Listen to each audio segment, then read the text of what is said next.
When clients come to see us with low back pain, we all know there's a lot of factors that go into it. So first, please make sure you check out the hip videos, hip mobility, and especially the pelvis around the leg. Now I'm going to show you some ways we can use the fuse ladder to address some other issues that are affected by low back pain. Right now, we're going to do a good assessment and strengthening of the TVA. Mariska is going to hold onto this bar. Then I'm going to ask her, wherever this bar is in line with the fuse ladder, just press it down to the next rung and hold it. I'm going to ask her to inhale and exhale through her nose, maybe 1 to 3 times, and then press it down further.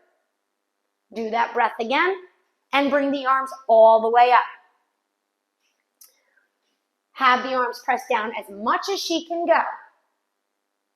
Then I'm going to ask her to bring it up 3 inches, or I could just ask her to close the spring, bring it up 3 more, and all the way to rest. So you can really assess the position where your client is maybe holding their breath or gripping. Ask them to hold it and breathe through it, in through the nose and out through the nose, or if needed, in through the nose and out through the mouth. You can also add springs more distally to the feet. If your client's foot to hip connection is affected, and the client can do the same thing, just pressing down and up in the bar. This is one of my favorite ways to make sure we're getting the thoracic spine involved in rotation. So I'm going to have Mariska come all the way down in kind of a child's pose position with bent arms. We've got the long yellow springs around her shoulder. I'm going to keep the right hand down. So Mariska's going to rotate towards me. And this hand's giving support. So she's actually straightening and bending this right arm and then coming back down. Coming up and then back down. Now, if she wants to make that more challenging, she can take this hand up to her head or her shoulder. What else is great? The feedback from the strap. So as she's rotating towards me, she's going to get her shoulder blade to touch the strap and then pull away from the strap to come down.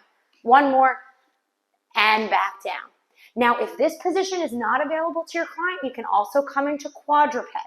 Same thing, rotating, and we're working on rotating around this humeral head, getting the thoracic spine and lumbar spine involved. Here's one way to do lateral flexion on the fuse ladder. I'm going to have Mariska take the handle, and I like it at the middle rung on the back. She's going to straighten that arm all the way and gently press down in that arm as she laterally flexes over towards the ladder and coming back up. Now, if this spring is too heavy for a client, we can bring it on the right or left side, or the client can do this without the spring here, hand on the ladder, and bending the elbow and reaching. They can also keep the hand there and hold it and do some breath work in this position.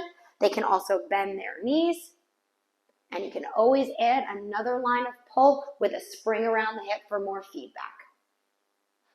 Good. I don't know about you guys, but I'm always looking for more ways to get spinal rotation into my client's program. And here's a way I love to do it. I've got the straps up at Mariska's thighs and hands on the ladder. Legs kind of nice and wide, almost in a sumo squat. I'm going to ask Mariska to go down and up a few times to really feel the spring. Asking the client to really sit in the springs. Then ask them to go down where they can hold it. Holding on with one hand, take the other hand up and around and rotate. And coming back to start.